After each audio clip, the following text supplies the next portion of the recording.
आपदां प्रहर्तारं दातारं सर्वसम्पदां लोकाभिरामं श्रीरामं भूयो भूयो नमाम्यहम्। मनोजं मारुततुल्यवेगं जितेन्द्रियं बुद्धिमता वरिष्ठं वातात्मजं वानरयोधमुख्यं श्रीरामदूतं शिरसा नमामि। सीतालक्ष्मण समेत रामचंद्र परब्रह्मणे नमः। శ్రీ ఆంజనేయాయ నమః. భగవద్బంధువులందరికీ మా నమస్సుమాంజలు. మా స్పేస్లో వాల్మీకి విరచించినటువంటి శ్రీమద్ రామాయణ పారాయణం జరుపుకుంటూ ఉన్నాం. కిష్కింధకాండ సమాప్తించి సుందరాకాండ అనే సుందరమైన కాండంలోకి అడుగెడుతున్న ఈ తరుణంలో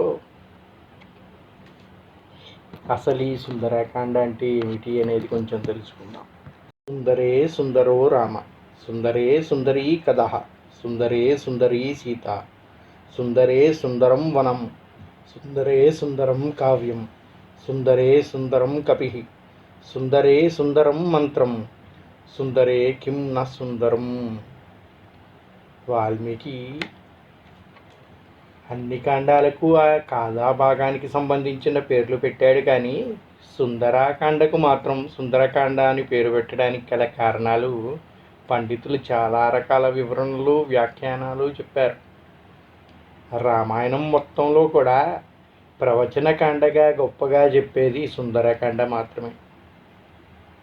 అది ఈ విధంగా ఇప్పుడు మనం చెప్పుకున్న శ్లోకం గురించి వివరణ చూస్తే, సుందరుడైన రామచంద్రమూర్తిని వర్ణిస్తున్నది కావున ఇది సుందరకాండ అన్నారంట.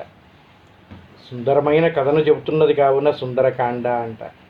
సుందరమైన సీత కథను చెబుతున్నది కావున సుందరాకాండ. సుందరమైన అశోకవనాన్ని వర్ణిస్తుంది కావున ఇది సుందరకాండ. ఎందుకంటే ప్రపంచంలోనే అన్నిటికైనా అందమైన వనం ఏదైనా ఉందయ్యా అంటే అది అశోకవనం మాత్రమే అని చెప్తారు. అటువంటి చక్కని వనాన్ని వర్ణిస్తుంది ఈ సుందరాకాండ. అమిత సుందరమైన సీతామాతని వర్ణిస్తుంది ఈ సుందరాకాండ. సుందరమైన అంత్యప్రాసలతో ఉపమాలంకార శబ్దాలతో చెప్పబడిన కావ్యం కావున ఇది సుందరాకాండ. ఇంకా ముఖ్యంగా చెప్పుకోవాలంటే హనుమంతుడిని సుందరుడు అని కూడా అంటారంట. ఆ సుందరుడైన హనుమంతుడి కథ కనుక ఇది సుందరాకాండ అని చెప్తారు. పారాయణకు సంబంధించిన అన్ని రకములైన సుందర విషయాలు చెబుతున్నది కావున ఇది సుందరాకాండ అని వాల్మీకి చెప్పారంట. అన్ని కాండాల్లో రాముడికి ప్రత్యక్షంగా కనిపించే కళానాయకుడిగా ఉంటాడు, కానీ సుందరాకాండలో హనుమంతుని చేతే శ్రీనామ ముమ్మార్లు స్మరించబడుతుంది. రామనామం యొక్క శక్తి, రామనామం యొక్క గొప్పతనం గురించి రాముడు జన్మించక ముందు నుంచే ఉందండి. అకార ఉకార మకార శబ్దాల యొక్క కలయికే రామశబ్దం. ఒక్క రామశబ్దంలోనే సమస్త భగవంతులు యొక్క నామాన్ని స్మరించిన పుణ్యం కలుగుతుంది. అటువంటి నామంతో రాముడిని ప్రత్యేకంగా రాముడి గురించి చెప్పనక్కర్ల అవసరం లేకుండానే రామనామంతో ఆ గొప్పదనాన్ని హనుమంతుడు వర్ణిస్తూ ఉంటాడు కనుక సుందరంగా వర్ణించే కాండ కనుక ఇది సుందరాకాండ అని చెప్పబడుతుంది. ఈ సుందరాకాండ ఎంత గొప్పదంటే రామాయణం మొత్తం వినక్కర్లేదండి. ఒక్క సుందరాకాండ వింటే చాలు, రామాయణం మొత్తం ఆటోమేటిక్గా మనందరికీ తెలిసిపోతుంది. ఎందుకంటే సంక్షిప్తంగా రామాయణాన్ని మొత్తాన్ని కూడా ఈ సుందరాకాండలో చెప్పేశారు. వాల్మీకి ఎంతో చక్కగా వర్ణించాడు. రామాయణం ఎంత సుందరమైనదో ఆ సౌందర్యాన్ని మొత్తాన్ని కూడా నిక్షిప్తం చేసి ఈ సుందరాకాండలో బంధింపజేశాడని చెప్తారు. ఒక్క రోజులోనో ఒక అధ్యాయంలోనో చెప్పగలిగేది కాదండి సుందరాకాండ. సుందరాకాండ అంటేనే అదొక ప్రత్యేకమైన కావ్యం. రామాయణాన్ని ఏ విధంగా అయితే ప్రవచనం చేసుకోవడానికి ఇన్ని రోజులు వివరంగా చెప్పుకున్నామో, సుందరాకాండని కూడా ఆ విధంగా చెప్పుకుంటేనే దాని సౌందర్యాన్ని అర్థం చేసుకోగలుగుతాం. అందువల్ల సుందరాకాండని సంక్షిప్తంగా ఇక్కడ మనం చెప్పుకుందాం. సుందరాకాండని వినదలిచిన వాళ్ళు ఎవరైనా కూడా మన మా స్పేస్లోనే సుందరాకాండ ప్రవచనం సపరేట్గా రామాయణం ఏ విధంగా అయితే ఇచ్చామో సుందరాకాండ కూడా కొన్ని అధ్యాయంలో వివరంగా చెప్పబడి ఉన్నది కనుక సుందరాకాండని పూర్తిగా వినదలుచుకున్న వాళ్ళు మా సుందరాకాండ ప్రవచనాన్ని కూడా వినగోరుచున్నాం. మరి రామాయణం అంతా చెప్పుకుంటూ సుందరాకాండని కొంచెం కూడా అసలు అది ఏం జరుగుతుంది అని చెప్పుకోకపోతే అది సంపూర్ణం కాదు కనుక సంక్షిప్తంగానైనా సుందరాకాండ గురించి మనం ఈ అధ్యయనంలో కొంచెం చెప్పుకుందాం. కిష్కింధకాండ చివరిలో సీతాన్వేషణకై దక్షిణ దిశకు బయలుదేరిన బృందం ఎలాగో సాగర తీరానికి చేరుకుంటుంది. 100 యోజనాల అవతల రావణుని నగరం లంకలో సీత ఉండవచ్చని సంపాతి ద్వారా తెలుసుకుంటారు. కానీ సాగర తరుణం సాధ్యమయ్యేది ఎలాగని హతాశులవుతారు. జాంబవంతుడు ప్రేరణతో సాగరాన్ని తాను గొప్ప గోష్పదంలాగా లంఘించగలని హనుమంతుడు సన్నద్ధుడవుతాడు. అక్కడ నుండి సుందరాకాండం మొదలవుతుంది. హనుమంతుడు సాగర తారణం, లంకానగర ప్రవేశం, అంతఃపురంలో సీతాన్వేషణ, అశోకవనంలో సీతమ్మ దర్శనం, త్రిజట స్వప్నం, శ్రీరామ వర్ణన, రాక్షసులను దండించటం, రావణునితో సంవాదం, లంకా దహనం, తిరుగు లంఘనం ఇవన్నీ కూడా సుందరాకాండలోనే ఉంటాయండి. ఇంత చక్కటి సుందరాకాండని ఒక్క రోజులో చెప్పుకోవడం అంటే అది వీలు పడేది కాదు కనుక క్లుప్తంగా ఇక్కడ మనం చెప్పుకొని సుందరాకాండని సవివరంగా వర్ణించిన ప్రవచనం వేరుగా మన మాస్పేస్లోనే ఉంది కనుక దాన్ని కూడా చక్కగా విని తరించవలసిందిగా ప్రార్థిస్తున్నాం. రామాయణంలో సుందరాకాండకి విశేషమైన స్థానం ఉంది. సుందరాకాండ పేరు గురించి వాల్మీకి రాసిన విషయాల్లో ఆ కాండం మంత్రయుక్తమని, పారాయణ భాగమని తెలుపబడినది. సుందరాకాండ పారాయణ చేస్తే కష్టాలు తీరుతాయని, తలపెట్టిన కార్యం విజయవంతం అవుతుందని బహుదా విశ్వాసం ఉంది. బ్రహ్మాండ పురాణంలో ఈ కాండముని సమస్త మంత్రరాజోయం ప్రభలో నాత్రి సంశయ అని బీజకాండమితి ప్రోక్తం సర్వరామాయణ వేషి అని చెప్పబడి ఉన్నది. రామాయణముకు బీజకాండమును అసమానమైన మంత్రమును, దీని పారాయణం వలన లభించిన సిద్ధి మరొక విధముగా లభించదను బ్రహ్మశాసనము. అదే బ్రహ్మాండ పురాణం రామాయణములో ఒక్కొక్క కాండమును పారాయణమునకు ఒక్కొక్క ఫలసిద్ధిని పేర్కొంటూ సుందరాకాండ గురించి చంద్రబింబ సమాకారం పంచతీర్థ ప్రదాయకం హనుమత్సేవితం ధ్యాయతే సుందరాకాండ ఉత్తమం అని పేర్కొనబడినది. సుందరాకాండ పారాయణ విధానం ఒక్కొక్క భాగానికి లభించే ఫలసిద్ధి గురించి విశ్వాసాలు, ఆధ్యాత్మిక గ్రంథాలు ఉన్నాయి. రామాయణానికే ఇది బీజకాండము, మంత్ర సంయుక్తము. దీనిలో గుప్తముగా హనుమంతుని కుండలీ యోగ సాధన నిక్షిప్తమై ఉన్నది. మొదటి శ్లోకములో చారిణీ చరితపదే అన్న పదాలలోనే యోగ సాధన సూచితమైన మైనాక సురస సింహికా వృత్తాంతాలు, గ్రంథత్రయ భేదనాలు నిదర్శనాలు. లంకయే మూలాధార చక్రము. సీతావర్ణనలో వాడిన అనేక పదాలు పరాశక్తికి, కుండలినీ శక్తికి నిదర్శనములు. సీత కృషించిన పన్నాగేంద్ర వధువు వలె ముడుచుకొని ఉన్నది. విషతంతు సశీసి అని కుండలిని వర్ణిస్తారు. ప్రతిపత్, చంద్రకళ, విద్య, శుద్ధి, బుద్ధి, అగ్ని, కీర్తి వంటి ఉపమానాలు అన్నీ దేవీనామాలుగా లలితా సహస్రనామ స్తోత్రం, దేవీ భాగవతం, దుర్గా సప్తశతి వంటి గ్రంథాల్లో ఉన్నాయి. సుందరాకాండ అనే పేరు సచ్చిదానంద సౌందర్యమూర్తిని సూచిస్తుంది. త్రిజట స్వప్నం గాయత్రి మంత్ర సంయుక్తం. రామాయణంలో 24,000 శ్లోకాలు, 12,001 శ్లోకం త్రిజట స్వప్నంలో ఉన్నది కనుక రామాయణం అనే హారానికి ఇది మణిపతాకం వంటిది అని చెప్తారు. వ్యాధులు, కరాగృహ బంధనములు, గ్రహపీడలు, అసపత్యాతులు, దారిద్ర్యమయులైన సంకటములు అన్నీ సుందరాకాండ పారాయణ వలన తొలగుతాయని, భక్తి ముక్తులు కలుగుతాయని చెప్తూ ఉంటారు. అటువంటి గొప్ప సుందరాకాండని చదివితే ఆపదల నివారణ, అభిష్ట సిద్ధి, సంకల్ప జయం. సంప్రదాయకంగా సుందరాకాండను పారాయణం చేసే ఆచారం ఉంది. భక్తులు తన ఇష్టానుసారం వీలును బట్టి పారాయణం చేస్తారు. అంతేకాకుండా ఉమా సంహిత, తత్వ సంగ్రహం, బ్రహ్మాండ పురాణం, పరాశర్య ఉపపురాణం వంటి గ్రంథాల్లో పారాయణకు కొన్ని ప్రత్యేక విధానాలు చెప్పబడ్డాయి. ఏ ఏ తిథి వార నక్షత్రాల్లో ఏ ఏ శ్లోకాలు, సర్గాలు పారాయణం చేయాలో కూడా వివరింపబడింది. ఈ పారాయణంలో సమస్య పద్ధతి, సంపుటీకరణ పద్ధతి అనే 2 విధానాలు ఉన్నాయి.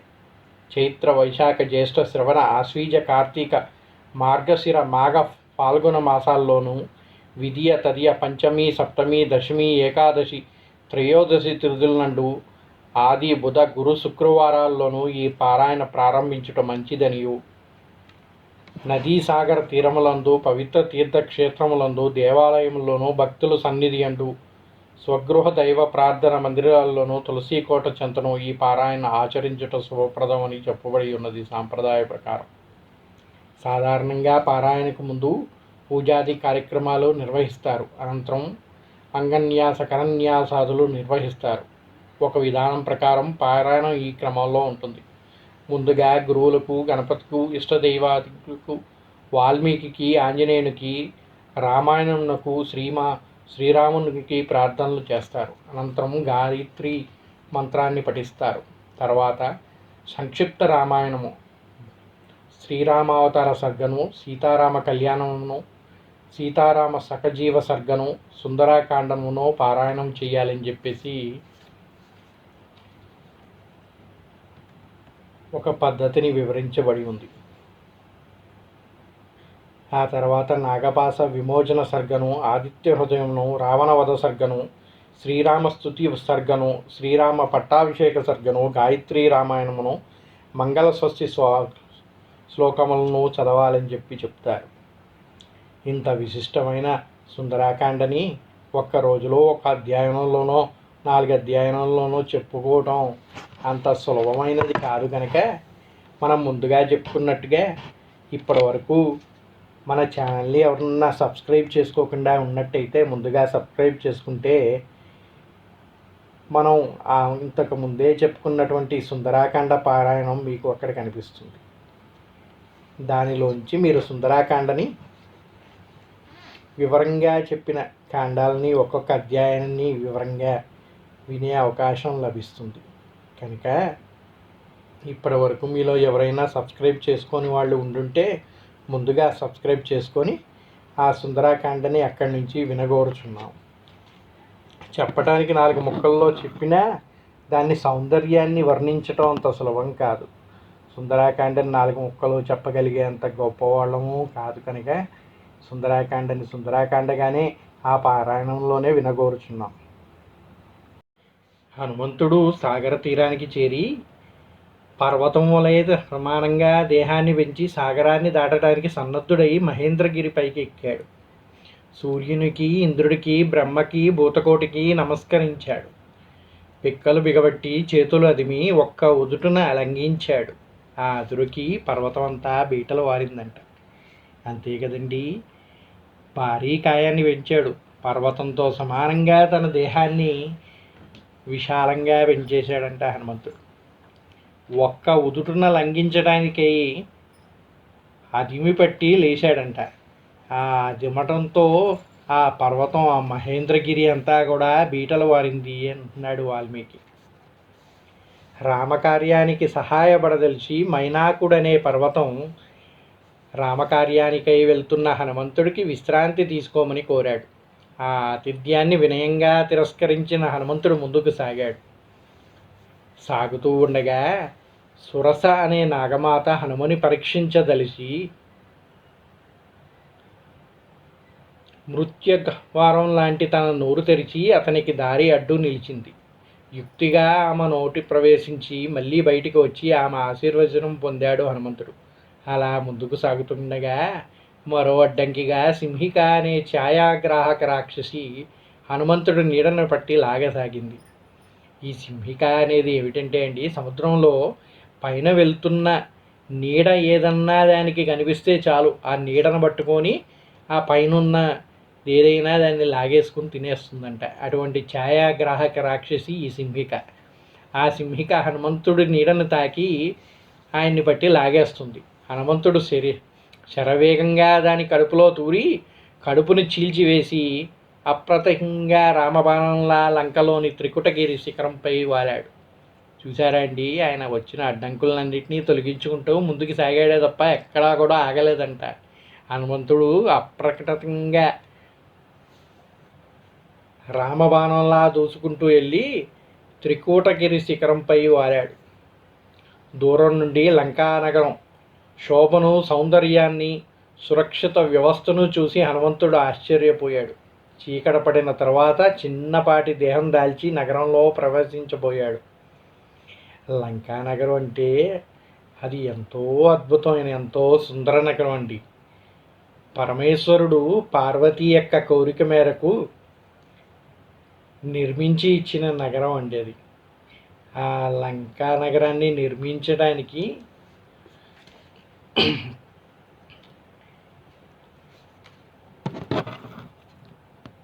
విశ్వకర్మ ఒక గొప్ప తపస్సే చేశాడని చెప్పాలి. అంత అద్భుతంగా లంకా నగరాన్ని నిర్మించి పార్వతీదేవికై దాన్ని ప్రత్యేకంగా నెలకొల్పాడంట విశ్వకర్మ.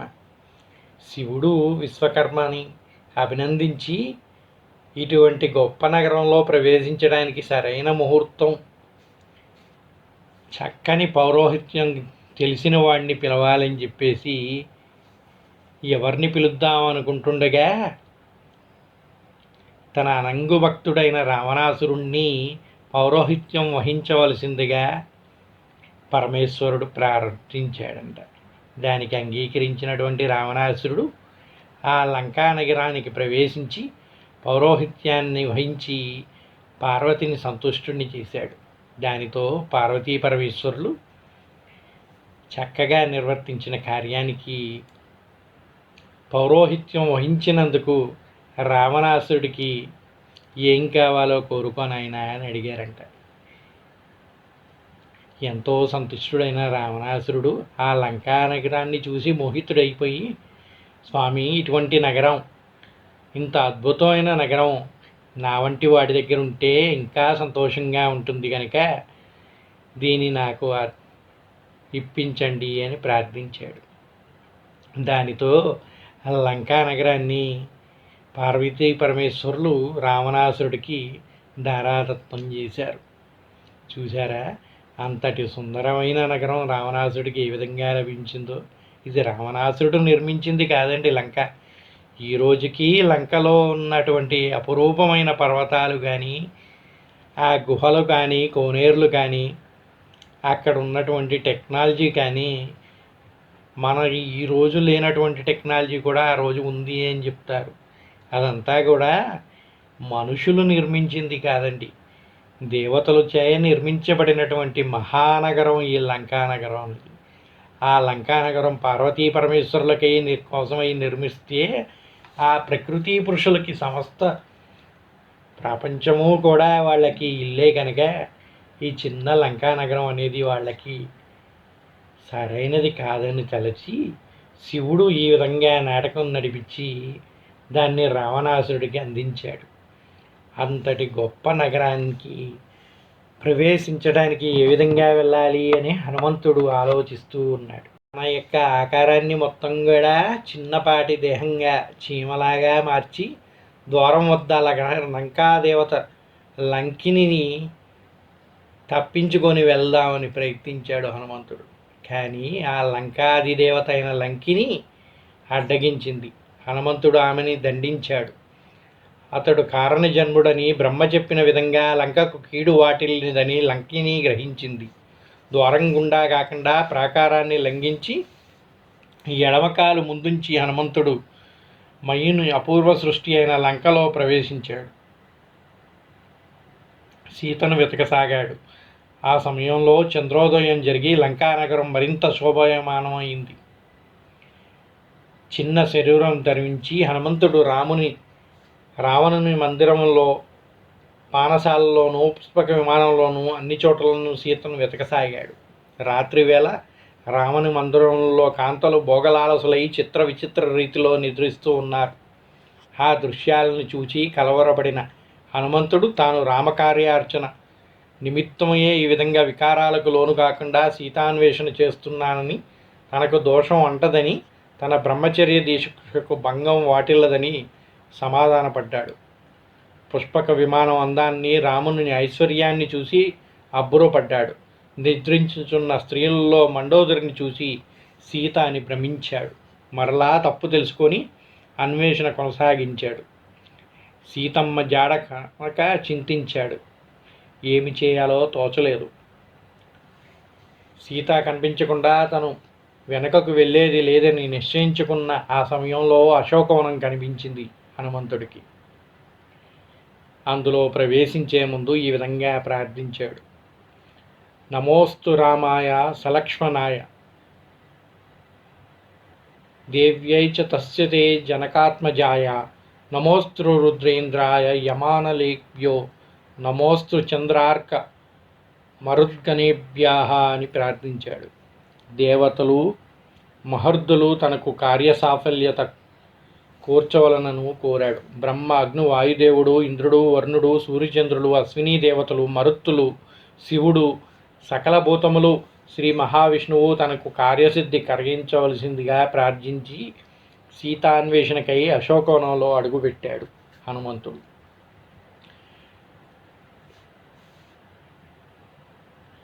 అశోకవనం అన్య సుందరమైనది. అందులో చక్కని వృక్షాలు, పూల చిత్ర విచిత్రములైన కృత్తికా పర్వతాలు, జలధారలు ఉన్నాయి. మణిమయలైన సరస్సులు ఉన్నాయి. అద్భుతమైన చైత్య ప్రాసాదములు. వాటిలో అతి మనోహరమైన ఒక శింషుపా వృక్షాన్ని ఎక్కి హనుమంతుడు చుట్టుపక్కల పరిశీలింపసాగాడు. అక్కడ శింషుపా వృక్షం కింద రాక్షస కాంతలచే పీడింపబడుతూ సింహములు మధ్యనున్న లేడివలే బీతయ్యి కృషించిన ఒక స్త్రీని చూచాడు. ఆమె ఏకవస్త్రయ్యి ధూమవృతమైన అగ్నిశిఖవలే, భంగపడిన కీర్తి వలె, మేఘఛత్తమైన చంద్రబింబం వలె ఆమె ధరించిన ఆభరణాలు, ఆమె తీరు ఉన్న స్థితిని బట్టి హనుమంతుడు ఈమెయే సీతయ్యని నిర్ధారించుకున్నాడు. ఆమె దీనావస్థను, రామలక్ష్మణ ఆదులు దుఃఖమును తలుచుకొని కాలం ఎంత బలీయమైనది, అతిక్రమించిన బలీయమైనది అనుకొని హనుమంతుడు దుఃఖించాడు. ఇలా హనుమంతుడు ఆలోచిస్తుండగా త్రిజటకు స్వప్నం వచ్చిందంట. అక్కడికి కామతురుడైన రావణుడు వచ్చి సీతను బెదిరించి తనకు వశము కావాలని ఆదేశించాడు. సీత ఒక గడ్డి పరకను అడ్డుగమగా పెట్టుకొని రావణుని ధర్మహీనతను, బీరత్వాన్ని నిందించింది. పోగాలము దాపరించినందువల్లనే ఈ నీచ సంకల్పం అతనికి కలిగిందని హెచ్చరించినది. శ్రీరాముని యొక్క బాణాగ్నిలో లంకా భస్మాపకం తథ్యమని రావణునికి గట్టిగా చెప్పినది. 1 నెల మాత్రమే గడువు పెట్టి రావణుడు వెళ్ళిపోయాడు. రాక్షస కాంతలు సీతను నయానా భయాన అంగీకరింపజేయాలని ప్రయత్నించసాగారు. రావణునికి వశం కాకపోతే ఆమెను తినేస్తామని బెదిరించారు. భయవిహల్యమైన ఆశను కోల్పోయిన సీత ప్రాణత్యాగం చేయాలని నిశ్చయించుకున్నది. వారిలో సహృదయమైన త్రిజట అనే రాక్షసకాంత మిగిలిన రాక్షస స్త్రీలను గద్దించి సీత వంటి పుణ్యస్త్రీకి హాని చేయటం రాక్షస జాతికి వినాశకరమని హెచ్చరించినది. తనకి వచ్చిన కలలో వృత్తాంతం ఈ విధంగా చెప్పింది. 1000 హంసలు పూంచిన తెల్లని ఏనుగు దంతములు పల్లకిలో రామలక్ష్మణులు లంకకు వచ్చారు. తెల్లని పర్వతాగ్రంపై సీత ఆసీన అయి ఉన్నది. ఆమె సూర్యచంద్రులను సృష్టించింది. 4 దంతాలు కలిగిన తెల్లని ఏనుగు రాముని ఒడిలో సీత కూర్చుని ఉన్నది. సీతారామ లక్ష్మణులు అధివసించిన భద్రగజం ఆకాశంలో లంకా పైభాగాన నిలిచినది. 8 వృషభములు ఉంచిన రథంపై రాముడు తెల్లని వస్త్రాలతో సీతాలక్ష్మణులతో లంకలో కనిపించాడు. తర్వాత వారంతా పుష్పకం ఎక్కి ఉత్తర దిశగా వెళ్ళారు అని చెప్పింది త్రిజట. ఎర్రని వస్త్రములు ధరించి తైలము పూసుకొని రావణుడు మత్తిల్లి పుష్పకం నుండి క్రింద పడ్డాడు. గాడిదలు పూంచిన రథంలో ఉన్నాడు. అతని మెడలో త్రాడు కట్టి నల్లని వస్త్రములు ధరించిన ఒక స్త్రీ దక్షిణానికి లాగుచున్నది. అతడు దుర్గంధ సనక కూపంలో పడిపోయాడు. రావణుడు పందినెక్కి, కుంభకర్ణుడు పెద్ద ఒంటినెక్కి, ఇంద్రజిత్తుడు ముసలినెక్కి దక్షిణ దిశగా పోయారు. విభీషణుడు మాత్రం తెల్లని గొడుగుతో దివ్యాభరణాలతో తెల్లని గజం అధిరోహించి మంత్రులతో కూడా ఆకాశంలో ఉన్నాడు. లంకా నగరం అంతా ధ్వంసమైంది, సముద్రంలో కూలింది. రాక్షస స్త్రీలంతా తైలము త్రాగుచు పిచ్చివారి వలె లంకలో గంతులు వేయుచున్నారు అని చెప్పింది త్రిజట. ఇలా చెప్పి త్రిజట తమను ఆపద నుంచి కాపాడమని సీతాదేవిని వేడుకోవనమని తక్కిన రాక్షస కాంతలకు హితవు పలికింది. భయంకరకరమైన కల విని రాక్షస కాంతలు బీతిల్లిపోయారు. ఆత్మహత్యకు సిద్ధపడ్డ సీతకు శుభశకనములు కనిపించసాగాయి. చెట్టుపై నుండి ఇదంతా గమనిస్తున్న హనుమంతుడు ఇక ఆలస్యం చేసినచో సీత ప్రాణత్యాగం చేయగలదని ఊహించాడు. ఒక్కమారుగా ఆమె కనిపించినట్లయితే ఆమె కంగారు పడి కేకలు వేయవచ్చునని, అలాగైతే అసలు పని చెడుతుందని భావించాడు. చెట్టుపై నుండి మెల్లగా దశరథ కుమారుడైన రాముని కథ చెప్పనారంభించాడు. ఆ రాముడు సీతను వెతకడానికి పంపిన దూతలో ఒకడైన తాను ప్రస్తుతం లంకకు చేరి చెట్టుపై నుండి సీతను చూచును అని ఈ కథక్రమంలో తెలియజేశాడు. ఆ రామకథ శ్రవణంతో సీత కొంత ఆనందించింది. కానీ తాను కలగంటున్నానేమో అని భ్రమపడింది. తలపైకెత్తి మెరుపు తీగ వలె, అశోక పుష్పము వలె ప్రకాశిస్తున్న వానరాన్ని చూసి కలవరపడింది. తాను విన్న విషయాలు సత్యాలు కావాలని బ్రహ్మకు, మహేంద్రునికి, బృహస్పతికి, అగ్నికి నమస్కరించింది.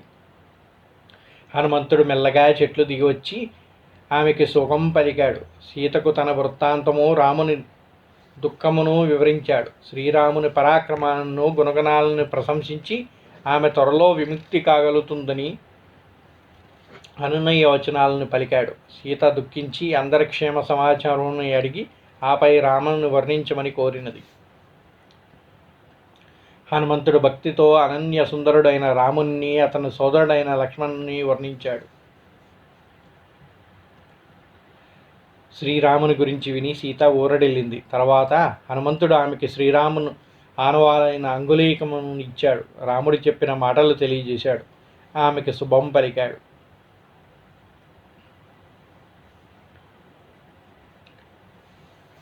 సీతాదర్శనం సంతుష్టుడైన హనుమంతుడు ఇక పనిలో పనిగా రావణునితో భాషించవలనని, లంకను పరిశీలించవలనని నిశ్చయించుకున్నాడు. అలా చేయడం వల్ల రాముని హెచ్చరించడానికి, లంకా రక్షణ వ్యవస్థ తెలుసుకోవడానికి వీలవుతుందని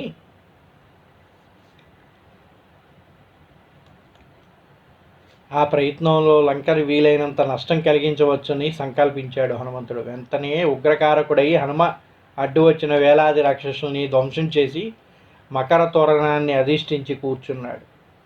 ఆ కపిని బంధించమని రావణుడు 80,000 మంది సైన్యాన్ని పంపాడు. హనుమంతుడు అందరినీ జయింపజేశాడు.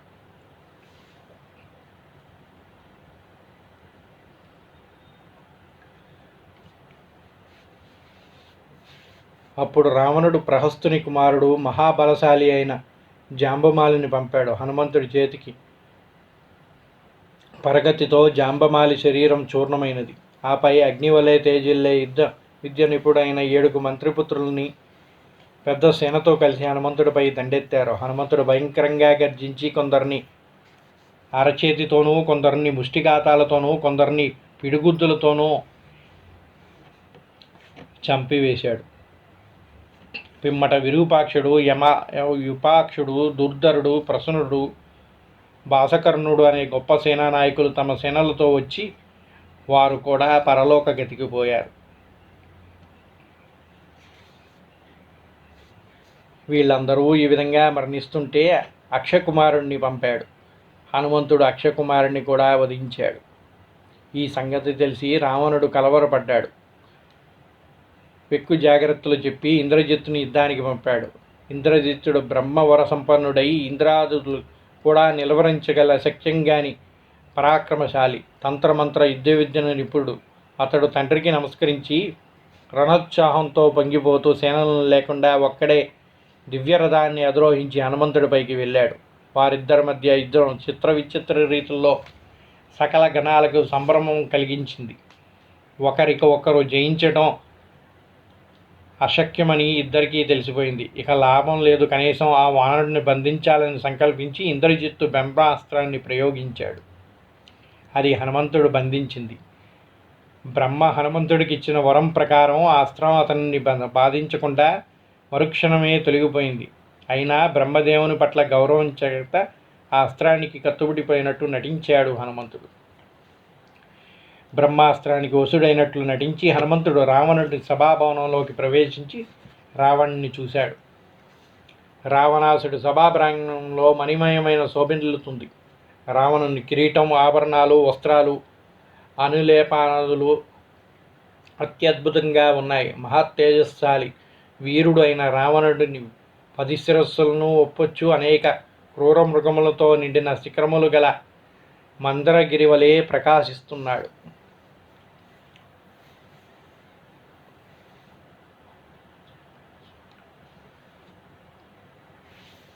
ఈ రావణుని రూపం అద్భుతం, ధైర్యం నిరుపమానం, సత్వం ప్రశంసనార్హం, తేజస్సు అసదృశ్యం. నిజముగా ఈ రాక్షసరాజు సర్వలోకానికి శోభితుడు, సర్వలక్షణా శోభితుడు. అధర్మానికి ఒడిగట్టకపోతే సురలోకానికి సైతం ప్రభు అయ్యేవాడు. లోకాలన్నీ ఇతనికి భయపడుతున్నాయి. ఇతను క్రుద్ధుడు అయినచో సమస్త జగత్తును సముద్రమును మించి ప్రళయం సృష్టించగల సమర్థుడు కదా. హనుమంతుడు ఎవరు, ఎందుకు వచ్చాడు, ఎవరు పంపారు తెలుసుకోమని రావణుడు మంత్రులను ఆదేశించాడు. హనుమంతుడు రావణునికి ఇలా చెప్పాడు: రాజా, నేను సుగ్రీవ మంత్రిని, రామును దూతని, హనుమంతుడనే వానరుడిని. నీ కుశలము తెలుసుకోమని సుగ్రీవుడు స్నేహభావంతో చెప్పాడు. రావణుని పత్ని సీతను తెచ్చి నువ్వు పెద్ద తప్పిదం చేశావు. దీనివలన నీవు చేసుకున్న పుణ్యమంతా నిష్ఫలమైపోయినది. వాలిని రాముడే సంహరించాడు. రాముని బాణాల దాటికి నీవు కానీ మరెవరు కానీ నిలవజాలరు. ఈ అకృత్యం వలన నీకు లంకకు చేటు దాపరించింది. రాముడు మానవుడు, నీవు రాక్షసుడివి, నేను వానరుణ్ణి. నాకు పక్షపాతం లేదు కనుక నా మాట విని సీతను అప్పగించి రాముని శరణు వేడుకో. రాముని క్రోధానికి గురైన వానిని ముల్లోకాలలో ఎవరూ రక్షింపజాలరు అని హితవు చెప్పాడు. రావణుడు కోపించి ఆ వానరుని చంప ఆదేశించాడు. అంతలో విభీషణుడు అడ్డుపడి, దూతను చంపడం రాజధర్మం కాదయ్యా. అంతేకాకుండా ఇతను తిరిగి వెళ్ళకపోతే నేను శత్రువుని యుద్ధం చేసి వారిని నిర్దేశించే అవకాశం కోల్పోతావు. ఆయన వెళ్ళి తిరిగి రాముడికి ఈ విషయం అంతా చెప్తేనే వాళ్ళు నీపై దండెత్తడానికి ముందుకు వస్తారు. అప్పుడు నువ్వు యుద్ధం చేసే అవకాశం ఉంటుంది. అదే ఆయన్ని ఇక్కడ సంహరించేస్తే ఈ విషయం ఎవరు చెప్తారయ్యా? అందుకనే దూతని సంహరించరాదు అని చెప్పాడు. సరే, తప్పు చేశాడంటావా, దానికి కొంచెం దండించవచ్చు. ఆ విధమైన దండన ఏదన్నా ఉంటే అది చెయ్యి అని చెప్పాడు. ఆ మాటలకు కాస్త నెమ్మదించిన రావణుడు ఆ వానరుడి తోకకు నిప్పంటించి ఊరంతా తిప్పమని ఆదేశించాడు. రావణుడు ఉగ్రుడై హనుమంతు తోకకు నిప్పు పెట్టమని ఆదేశించాడు. రాక్షస కింకరులు హనుమంతుని తోకకు పాతగుడ్డలు చుట్టి నిప్పు పెట్టారు. ఊరంతా త్రిప్పసాగారు. ఆ అవకాశం చూసుకొని హనుమంతుడు లంకా నగరాన్ని మొత్తం కూడా దహింపజేశాడు. అప్పుడు ఒక్క మారు సీత సంగతి గుర్తుకు వచ్చి హనుమంతుడు హతాశుడయ్యాడు. తన తొందరపాటు వలన లంకలో పాటు సీతమ్మను కూడా అగ్నికి ఆహుతయిందేమో అన్న ఊహతో విలువలాడుతూ తన చంచల్యం వల్ల తన జాతికి పనికి కీడు తెచ్చానని రోజించి ప్రాణత్యాగానికై సిద్ధపడి ఒక క్షణం సీత క్షేమంగా ఉందో లేదో చూసి వద్దామని మళ్ళీ తిరిగి అక్కడికి వెళ్ళాడు. ఇలా హనుమంతుడు రామదూతనిగా సాగరాన్ని లంఘించి సీతను కనుగొని రాక్షసుల్ని సంహరించి లంకను భయభ్రాంతులపరిచి రావణుని మదమనిచి సీతకు స్వాంతన కూర్చి తిరుగు ప్రయాణంలో అరిష్టము అనే పర్వతాన్ని అధిరోహించాడు. అలా సీతమ్మ కుశలం అని తెలుసుకొని అక్కడి నుంచి ఈ శుభవార్త రాముడికి చేరువేయాలని తిరుగులంగనం గావించాడు. తిరిగి వెళ్ళి అక్కడ ఉన్నటువంటి వానరులందరూ కూడా హనుమంతుడు వస్తున్నది చూసి ఎంతో ఉత్సాహంగా పరివేష్టించి కిష్కింధకు బయలుదేరారు. దారిలో మధువనం అనే మనోహరమైన వనాన్ని చేరుకున్నారు. అది సుగ్రీవునిది. దధీముఖుడైన వృద్ధ వానర వీరుని పరిరక్షణలో ఉంది. అంగదుడు అనుమతితో వానరులంతా వనంలో ఫలాల్ని కోసుకొని తింటూ మధువులతో గ్రోలుతూ చిందులు వేస్తూ మత్తెక్కి పిచ్చిగా ఆడుతూ వానన్ని ధ్వంసం చేయసాగారు. అడ్డు వచ్చిన దధీముఖుడు తీవ్రంగా దండించారు. దిక్కుదోచని దధీముఖుడు తన తోటి వనరక్షకులతో కలిసి వేగంగా సుగ్రీవుని వద్దకి ఎగిరిపోయి జరిగిన వృత్తాంతం అంతా వివరించాడు. సీతాన్వేష కార్యం సఫలమై ఉండకపోతే తన భృత్యులైన వానరులు అంతటి సాహసం చేయజాలరని సుగ్రీవుడు ఊహించాడు. వనభంగం అనే నెపంతో దధీముఖుడు సీతాన్వేషణ సాఫల్య సమాచారాన్ని ముందుగా సూచిస్తున్నాడని, శుభవార్త వినే అవకాశం ఉన్నదని రామలక్ష్మణులకు సుగ్రీవుడు చెప్పాడు. శుభవార్త తెలిపినందుకు దధీముఖుడిని అభినందించాడు. అంగదాది ప్రముఖులు, హనుమంతుడు మహోత్సాహంతో సుగ్రీవుడు, రామలక్ష్మణులు మొదలైన వారిని ప్రసన్నగిరిపై దిగారు.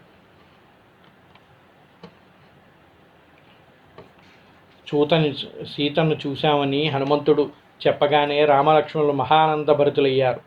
హనుమంతుడు కార్యసాధనపై విశ్వాసం గల లక్ష్మణుడు సుగ్రీవుని వంక ఆదరంగా చూశాడు. తక్కిన వానరులు ప్రోద్భవంతో హనుమంతుడు దక్షిణ దిక్కుకు తిరిగి సీతమ్మను ప్రణమిల్లి ఆమె ఇచ్చిన చూడామణిని రామునికి సమర్పించాడు. తను ఏ విధంగా లంకా నగరానికి చేరాడు, సీతని ఏ విధంగా చూశాడు, రాక్షసుల్ని ఏ విధంగా దండించాడు, లంకా దహన వృత్తాంతం అంతా కూడా రాముడికి సవివరంగా వివరించాడు. ఇక్కడతోటి సుందరాకాండ పారాయణం అనేది ముగిస్తుంది. ఆ తర్వాత యుద్ధకాండ ఆరంభం అవుతుంది. క్లుప్తంగానే మనం ఇప్పటివరకు సుందరాకాండని పైన చెప్పుకున్నాం, కానీ సుందరాకాండ అనేది కొద్దిగా చెప్తే జరిగేది కాదండి. ఒక ముక్కలో కానీ, ఒక రోజులో కానీ, ఒక వారంలో కూడా చెప్పలేనటువంటిది సుందరాకాండ. సుందరాకాండ లాగానే సుందరంగా వినాలి. అందువల్ల మీరందరూ కూడా నా మాటని మన్నించి ముందుగా మన ఛానల్ని సబ్స్క్రైబ్ చేసుకున్నట్టయితే ఈ కింద డిస్క్రిప్షన్లోనే కాకుండా మన ఛానల్లో కూడా మనకి సుందరాకాండ అనేది ఒక సపరేట్ అధ్యాయంగా పెట్టాం కనుక మీరు అక్కడి నుంచి సుందరాకాండ ప్రవచనాన్ని సవివరంగా అందులోని అధ్యయనాలన్నీ ఒక్కొక్కటి చక్కగా వినొచ్చు, దాని సౌందర్యాన్ని ఆనందించవచ్చు. కనుక మర్చిపోకుండా మన ఛానల్ని సబ్స్క్రైబ్ చేసుకోండి, ఆ సుందరాకాండ పారాయణాన్ని వినండి. ఇప్పటికీ ఈ అధ్యాయాన్ని ముగిస్తూ స్వస్తి పలుకుతున్నాం. యుద్ధకాండలో మళ్ళీ కలుసుకుందాం. సర్వే జనా సుఖినో భవంతు. సీతాలక్ష్మణ సమేత రామచంద్ర పరబ్రహ్మ అనుగ్రహ శ్రీరాఘవం దశరథాత్మజమప్రమేయం సీతాపతిం రఘుకులాన్వయరత్నదీపం ఆజానుబాహుం అరవిందదలాయతాక్షం రామం నిశాచర వినాశకరం నమామి. సీతాలక్ష్మణ సమేత రామచంద్ర పరబ్రహ్మణే నమః. రామో విగ్రహవాన్ ధర్మ అంటారు. అంటే రాముణ్ణి మించిన విక్రమవంతుడు కానీ ధర్మవంతుడు కానీ ఈ భూమి జగత్తులోనే ఎక్కడా లేడంటారు. అటువంటి శ్రీరాముని యొక్క చరిత్ర వాల్మీకి విరచించినటువంటి శ్రీమద్ రామాయణాన్ని మనం ఇప్పటి వరకు ప్రవచించుకుంటున్నాం కదా. ఇందులో మనందరికీ కూడా ఎన్నో ధర్మ సందేహాలు. ఇది ఈ విధంగానే ఎందుకు జరిగింది, దీనికి ఏ వాన్మయం ఉంది, ఈ విధంగా ఎందుకు జరగాలి, ఇలా ఎందుకు జరిగి ఉండకూడదు అనే సందేహాలు ఎన్నో ఉంటాయి. మా చేతనైనంత వరకు మీ యొక్క ధర్మ సందేహాలు ఈ రామాయణంలో ఏమేమైతే ఉన్నాయో మాకు తెలియపరిస్తే వాటిని విశదీకరించే ప్రయత్నం చేయాలని చెప్పేసి ఒక సంకల్పంతో ధర్మ సందేహాలు అనే ఒక కార్యక్రమాన్ని మొదలుపెట్టదలుచుకున్నాం. ఇప్పటి వరకు మనం రామాయణంలో బాలకాండ నుంచి మొదలుకొని అరణ్యకాండ వరకు మన ప్రవచన కార్యక్రమం అనేది నిర్విరామంగా నిర్వహించుకున్నాం. ఇంకా ముందు కిష్కింధకాండ, యుద్ధకాండ కూడా ఉన్నాయి. దీనిలో మీకు ఎటువంటి సందేహాలు ఉన్నా కూడా maspage1@gmail.com కానీ లేదా మా యొక్క యూట్యూబ్ ఛానల్లో కామెంట్స్ రూపంలో కానీ మీ సందేహాల్ని మాకు పంపించినట్టయితే మా చేతనైనంత వరకు వాటికి సవివరణ ఇవ్వడానికి ప్రయత్నిస్తాం. మాకు తెలియని వాటిని తెలుసుకొని మీకు తెలియజేసే ప్రయత్నం చేస్తాం. దీనివల్ల జ్ఞానం అనేది ఎవరి సొంతం కాదు.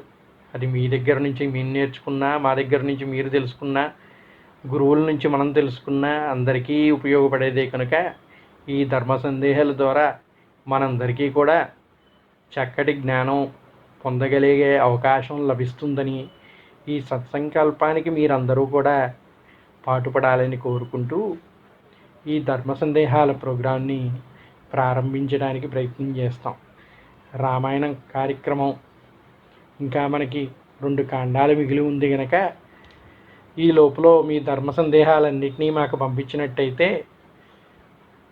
వీటన్నిటినీ క్రోడీకరించి తగిన సమయంలో